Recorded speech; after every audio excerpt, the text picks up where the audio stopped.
नमस्कार. मी भगवंत कुलकर्णी.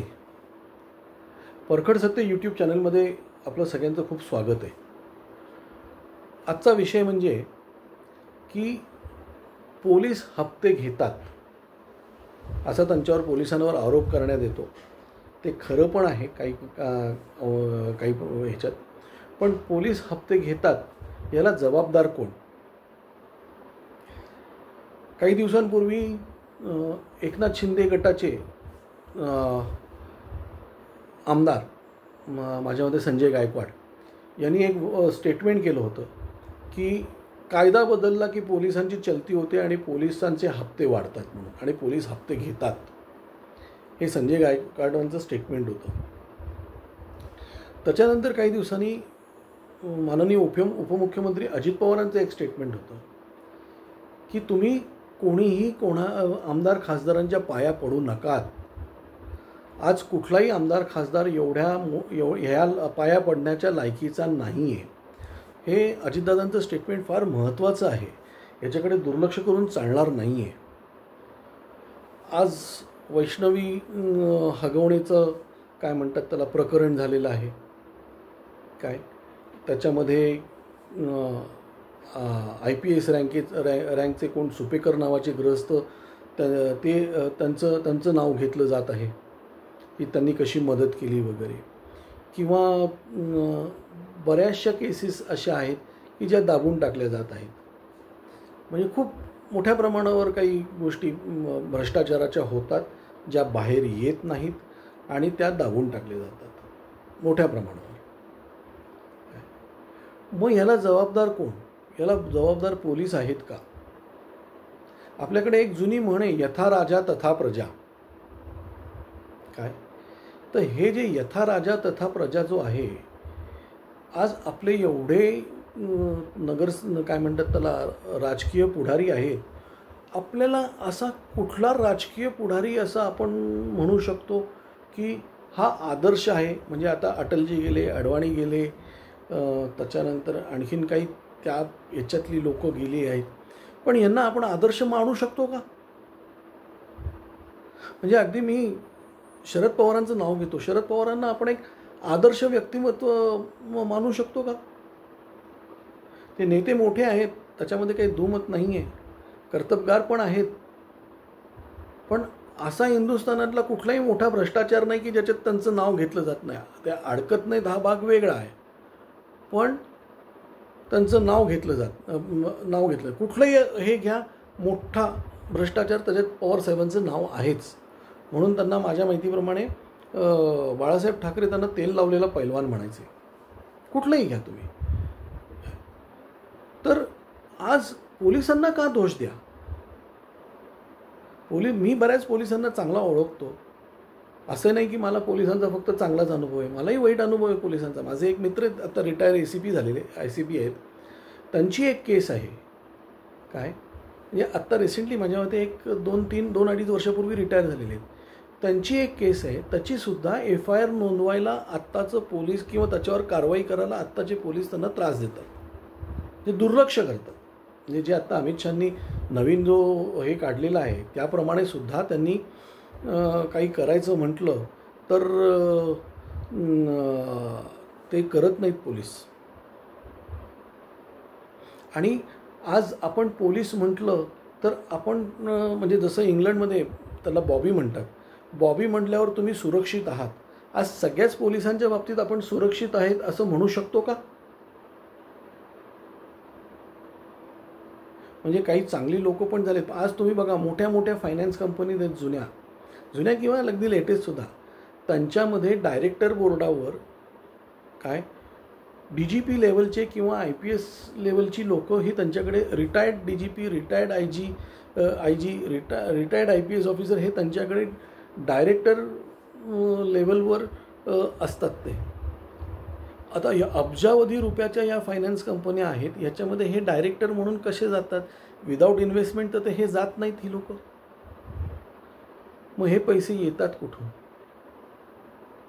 मग तुम्ही हप्ता, आणि कुठल्याही राजकारणी माणसाला पोलिसांवर आरोप करायचा अधिकार नाही, कुठल्याही राजकारणी माणसाला. म्हणजे आज धनंजय मुंडेंच्या त्या परळीच्या केसमध्ये किती पोलिसांवर काय काय आरोप झालेले आहेत. त्याच्यामध्ये तुमचे ते एक आता कोण कासले का काहीतरी ते पोलीस ऑफिसर जे आता सुटलेले आहेत बेलवर, त्यांनी तर कुठले कुठले आरोप केलेले आहेत. आज एवढे मोठे प्रॉब्लेम्स होतात, ह्याच्या होतात, पण कुठलाही नेत्याला एक लिमिटच्या वर त्रास होत नाही. म्हणजे पॉलिटिकल विल असलं तर ते होतं सुद्धा. जसं भुजबळ साहेब आतमध्ये गेले, अनिल देशमुख साहेब आतमध्ये गेले, ही लोक सगळी आतमध्ये. सचिन वाझे हे परत पोलीसमध्ये कसे रिइन्स्टेट झाले. म्हणजे मला तर काही लोकांनी असं सांगितलं की माझ्या जे काही संबंधित लोक आहेत की त्याला आणलाच होता म्हणून कलेक्शन करायला. मग कोणी आणला? आज तुम्ही परमवीर सिंगांचं नाव घेतात, म्हणजे परमवीर सिंगांबद्दल सुद्धा खूप गोष्टी ऐकलेल्या आहेत, तो प्रश्न नाही आहे. पण परमवीर सिंगांनी जेव्हा उलटा अटॅक केला तेव्हा तुमच्या अंगाशी आलेली प्रकरण आहेत. आज इतक्या लोकांवर भ्रष्टाचाराचे आरोप झालेत. काय होतंय? राहुल गांधी काय होतंय? तरी नोटबंदीमुळे बऱ्यापैकी हे कमी झालं. पण पोलिसांवर तुम्हाला आरोप, कुठल्याही राजकीय नेत्याला पोलिसावर आरोप करायचा अधिकार नाही. आणखीन समजा तुम्हाला पोलिसांनी भ्रष्टाचार करायला नको असेल तर राजकीय हस्तक्षेप टाळायला पाहिजे. राजकीय हस्तक्षेप टाळायला पाहिजे. आणि माझं अतिशय बोल्ड स्टेटमेंट करतोय मी, याच्यावर मला खूप लोकांचा विरोध होईल याच्यामध्ये, की पोलीस भरती ही फक्त मेरिटवर केली पाहिजे. आणखीन त्याच्यामध्ये प्रामाणिकतेला महत्त्व दिलं पाहिजे. आज कसं आहे की काय म्हणतात त्याला, काँग्रेस, राष्ट्रवादी किंवा इवन तुमचं शिवसेनेच्या काळामध्ये वगैरे सुद्धा म्हणजे चांगली लोकं जी आहेत त्यांना ह्याच्यावर आणायला, काय म्हणतात त्याला, सीटवर आणायला हे चांगलेच पॉलिटिशियन लागतात. म्हणजे आता तुम्हाला काही उदाहरणं देतो मी तुम्हाला. DGP प्रवीण दीक्षित किंवा फणसळकर साहेब किंवा आणखीन काही 2-4 लोक आहेत आणखीनही, की ह्या सगळ्या लोकांना जेव्हा आणलं यांच्यावर भ्रष्टाचाराचा एकही आरोप नाही आहे. एक लक्षात घ्या तुम्ही. एक आजही हे समाजात अगदी उजळ माथ्याने वावरतात. ते यांची कुठली इन्व्हेस्टमेंट कंपनी नाही, यांचं कुठलं काही नाही. काय तर ह्या संदर्भामध्ये काहीतरी आज लोक खरोखर पोलिसाला सुरक्षित मानतात का? आणि हे पोलिसांनी सुद्धा विचार करायला पाहिजे की का तुमच्याबद्दल असं म्हणणं आहे.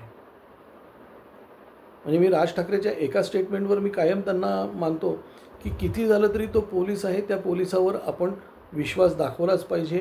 म्हणजे त्यांनी जो मोर्चा काढला होता रझा अकॅडमीच्या लोकांनी जेव्हा पोलिसांवर हल्ला केला होता तेव्हा तो अगदी योग्य होता. की आपण पोलिसाकडे आपण जायचं, संरक्षण मागायचं नाही असं नाही, पण बऱ्याचशा पण मेजॉरिटी वेळीस हे होत नाही. सामान्य माणसाला पोलीस त्रासच देतात. अशीच सामान्य माणूस पोलिसाकडे जायला तयार नसतो. तो म्हणतो एक ते गुंडाची सेटलमेंट करू, पण पोलिसाशी नाही. तर याच्यावर कुठेतरी मंथन झालं पाहिजे. आणखीन चांगली लोकं आली पाहिजे त्याच्यामध्ये, किंवा चांगली लोकं जी आहेत त्यांना वरती आणा. पोलिसांमध्ये सुद्धा चांगली लोकं आहेत, त्यांना वरती आणा. आज IPS कॅडरची लोकं सुद्धा आज जेलमध्ये जात आहेत, अटक होती यांना. राजकारण्यांच्या याच्यावर तुम्हाला टार्गेट केलं जातं आहे. अर्णब गोस्वामी एक मोठं उदाहरण आहे. बरीच लोक आहेत अशी. काय तर पोलिसांच्या म्हणजे दोन्हीकडनं माझं हे आहे की पोलिसांनी पण याच्यावर मंथन करावं आणि कुठल्याही राजकीय ह्याला, आणि पोलीस भ्रष्टाचारी होईला याला राजकीय नेतृत्व जबाबदार आहे. हे आजपर्यंत भ्रष्टाचारी राजकीय नेतृत्व जे आलेलं आहे ना, हे कुठेतरी चेंज झालं पाहिजे. माझी देवेंद्र फडणवीसांना मी एक पत्र लिहिलेलं आहे या बाबतीमध्ये की याच्यामध्ये काहीतरी बदल करायला पाहिजे. चांगली लोकं त्याच्यामध्ये आणून तुम्ही एक कमिटी नेमून ह्याच्यामध्ये काय करा. आता दत्ता पलसडगीकर नावाचे जे IPS ऑफिसर होते, नंतर ते NIAला पण गेले तिथे. काय ह्या माणसांनी पोलिसाची 8 तास ड्युटी हे मुंबईमध्ये करून दाखवलं त्यांनी. ते प्रेशर रिलीज केलं त्यांनी. मग अशा लोकांना तुम्ही नेमून एखादी पॉलिसी का नाही बनवत तुम्ही? दत्ता पलसडगीकर एक नाव आहे की त्यांच्यावर कुठलाही हे नाही आहे, पण ही लोकं जी आहेत यांना सगळ्यांना साईडलाईन केलं जातं. आणि मला जो म्हणजे माझ्या ओळखीतले काही पोलीस अधिकारी सांगतात मला कधी कधी की मंत्री आम्हाला सांगतो, अहो तुमच्या पाकिटावर वजन नाही आहे, वजनदार पाकिट द्यायला माझ्याकडे दुसरे अधिकारी आहेत. मग पोलीस भ्रष्टाचार करणार नाही तर काय करणार? त्यामुळे पोलिसांच्या भ्रष्टाचाराला जबाबदार कोण असेल तर राजकीय नेतृत्व आहे. आणि राजकीय नेतृत्वाला पोलिसांना हे ठेवायचं, नावं ठेवायचा अजिबात अधिकार नाही. याच्यावर मी एक वेगळा व्हिडिओ आणखीन एक बनवणार आहे. पण आज एवढंच. धन्यवाद.